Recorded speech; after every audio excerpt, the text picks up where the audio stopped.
stop me if you've heard this before, but we got to talk about the Vancouver Canucks. Oh, I don't want to. I don't Can we want to. talk about Jacob Chikrin first? No, I'm just joking. He wasn't talked about last night. He wasn't talked about. That's Wasn't unbelievable. talked about. Uh, Okay. Listen, there's a lot here. There's a lot here. So what are we going to talk about today? The Habs and Leafs played, so obviously we got to talk about the two teams we care the most about on this podcast. Go Habs, go! My team beat your team, Alex. Suck it. With respect. The All Star Game jerseys. I want to talk about those because I kind of like them. The fan vote. Because it's not really. There's no point in me really complaining because Caulfield's out for the year. Talk about that, but I still want to complain, Alex. You know me. I like doing that. Some note on some Tampa Bay stuff. I want to ask you about load management because I saw a tweet in the NBA I wanted to bring up to the show. Some stuff on Daryl Sutter, Bruce Boudreau, who, as of recording this, has not been fired yet. Some stuff about McDavid, but to open the show, I think we got to give our regards to everyone who was laid off from SB Nation after the sort of cutting ties of Vox and all that kind of stuff. Alex, I love Habs Eyes on the Prize. It's one of my favorite sites to read. This is not a great industry. It feels like we hear more often than we'd like to about mass layoffs and that. I just hope everyone lands on their feet and can get some work because they were not just Habs Eyes on the Prize, but that entire outlet was just quality stuff. Yeah, it's a tough industry to begin with, and COVID did made things just extremely worse. Mm-hmm. Overall. Obviously, we know that very well in this country with certain companies doing mass layoffs at certain times. We're not going to name names, but that's okay. We all know who we're talking about.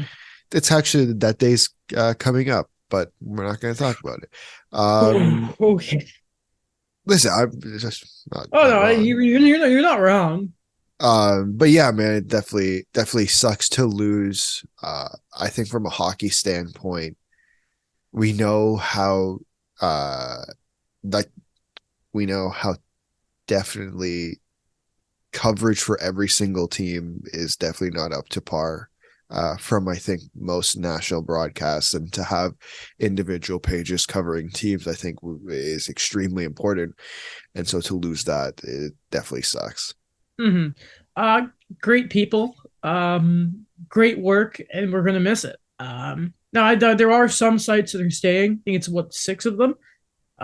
So hopefully they can continue to get support and nothing happens to them. But everyone else, freaking, don't let yourselves get too beat up after this.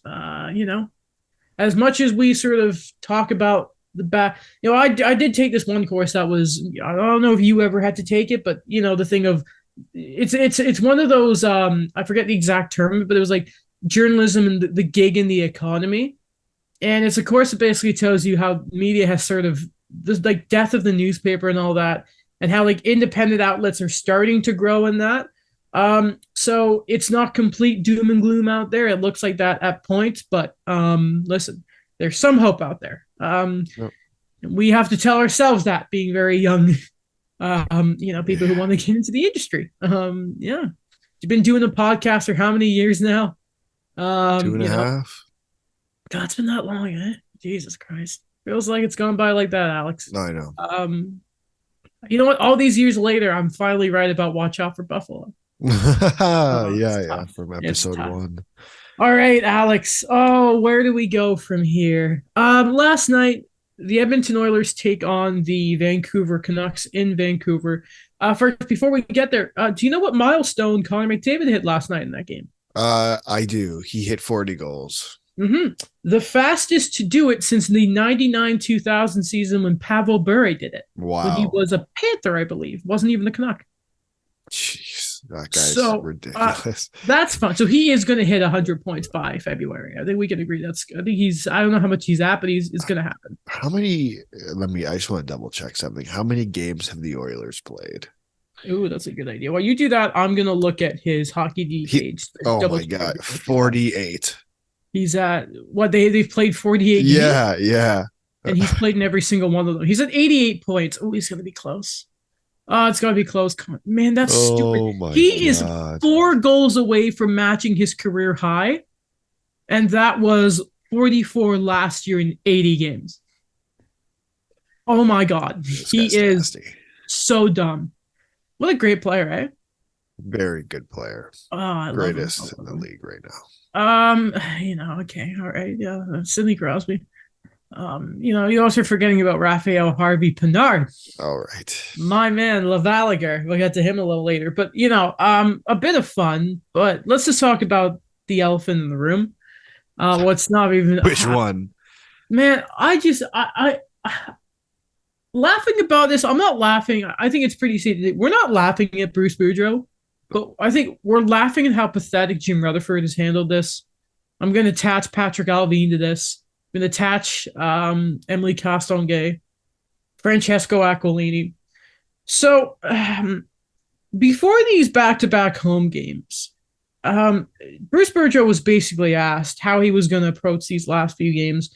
Was very emotional. He even cut one of his availabilities a little short, saying he would talk later.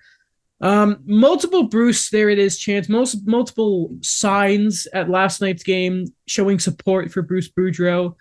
There were mixed reports about a sign being taken, but I saw other people say someone was told to just show it during stoppages. So I want to be careful about that. I know Friedman said they were getting taken away. I just personally saw mixed things. Including a coach's challenge in the third period, Boudreau successful on it. Bruce, there it is, chance. At the end of the game, instead of leaving immediately from the bench like coaches do after a loss, he stays. Bruce, there it is, chance. Applause the crowd, sort of gives him a sign of thank you. Afterwards, having a very emotional press conference with about 10 minutes with the media.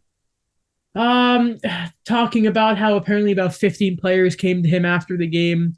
There were tears. Alex, I have a routine when I wake up in the morning. I set my alarm half an hour early so then I can go back to bed, sort of relax. Then I go on Twitter and I just see a flooding of all this stuff for Bruce Boudreau.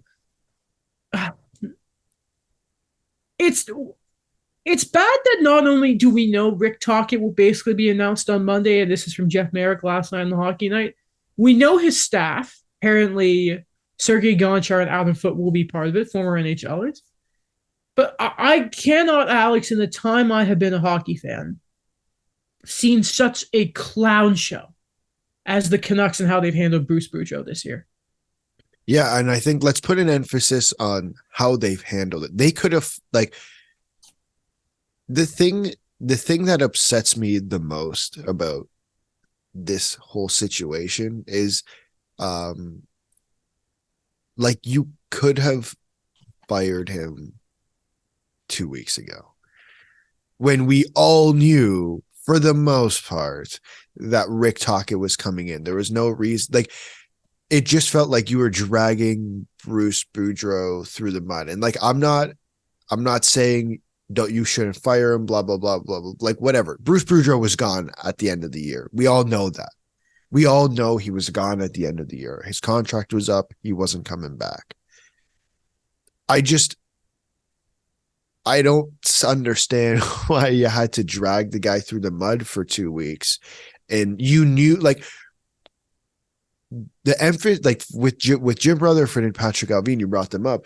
Jim Rutherford's been around, right? Mm-hmm. He's been around for 20 years. He's been in hockey for more than that. Bruce Boudreau is going to be asked questions daily about this, daily. And he pretty much was. You knew that was going to happen, and you let him do that when you could have fired him 2 weeks ago. Let Mike Yeo, who's done this before, handle this crap for 2 weeks and then bring Rick Tocchet in when he's here. We all knew that Rick Tocchet was going to be here at some point. Let Mike Yeo finish the season. Mm-hmm.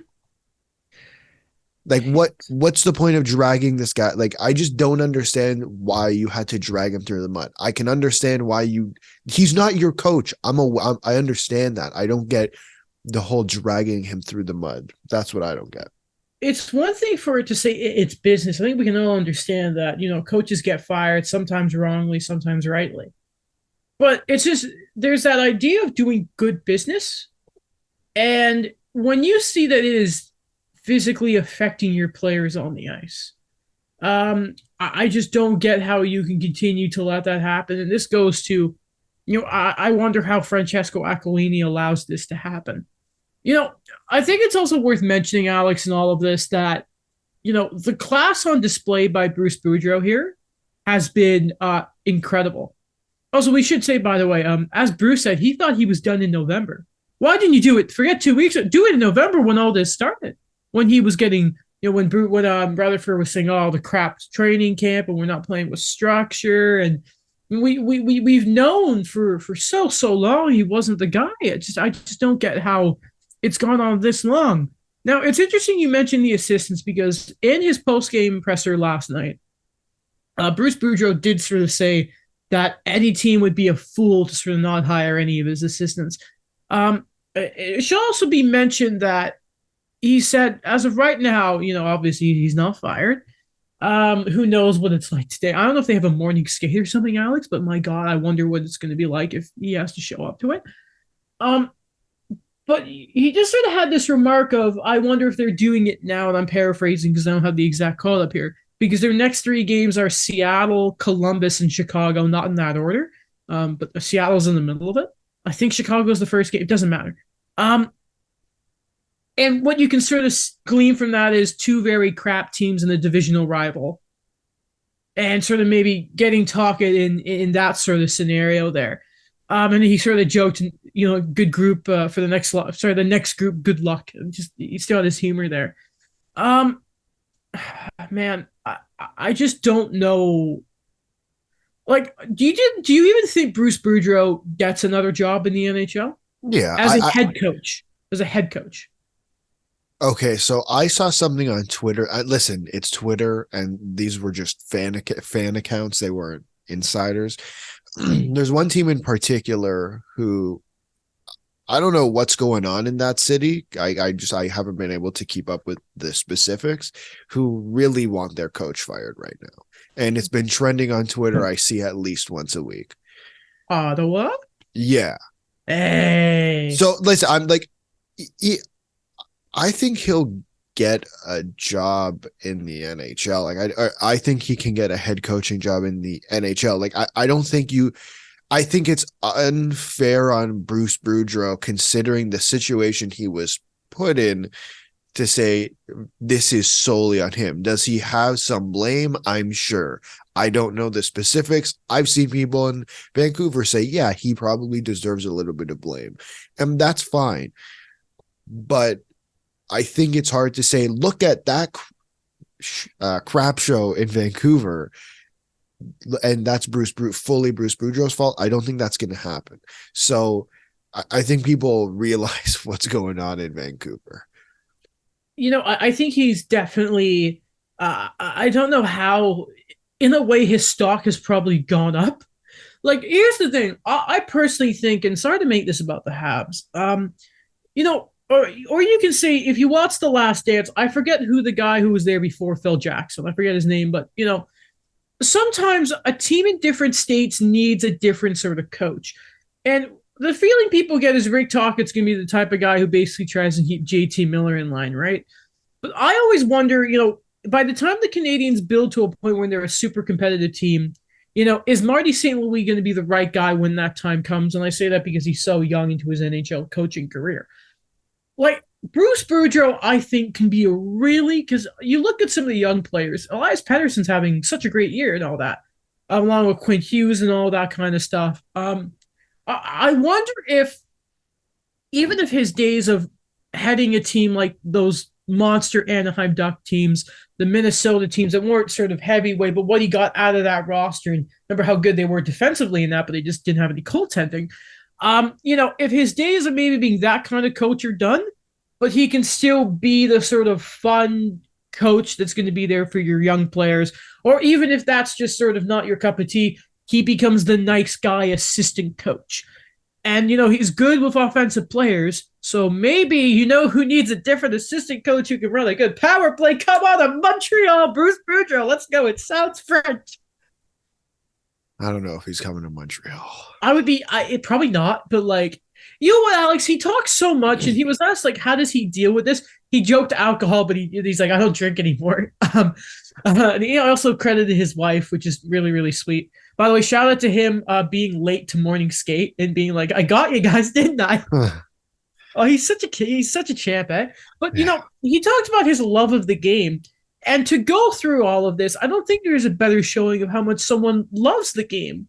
You and I were talking before that about like watching U Sports Oh yeah. and sort of like you got to be a real big fan of the game. You know, it's maybe not for a casual sports fan to watch that stuff, but Bruce Boudreau, like I wouldn't be surprised. You know, it sounded like Mike Babcock. Who knows why he went to Saskatchewan to coach, but I feel like Bruce Boudreau, and he joked apparently he owns a junior team, and he's like, I might have to fire my son and coach there. um, you know, man, the guy's a great soundbite.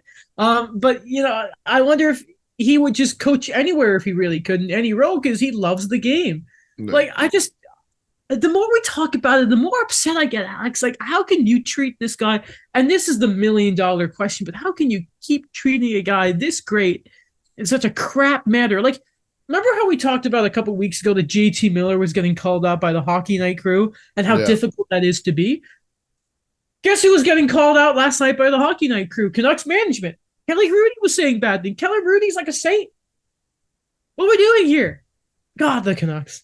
Yeah. Oh. No, it's They're bad. it's a tough situation to watch. Frustration on both sides. It's frustrating because this could have been like, sure, it could have been dealt with in November. It's more so, okay, you don't really have an idea who the replacement is. I have the thing I have major issue with again is like, we knew who his replacement was going to be like 2 weeks ago.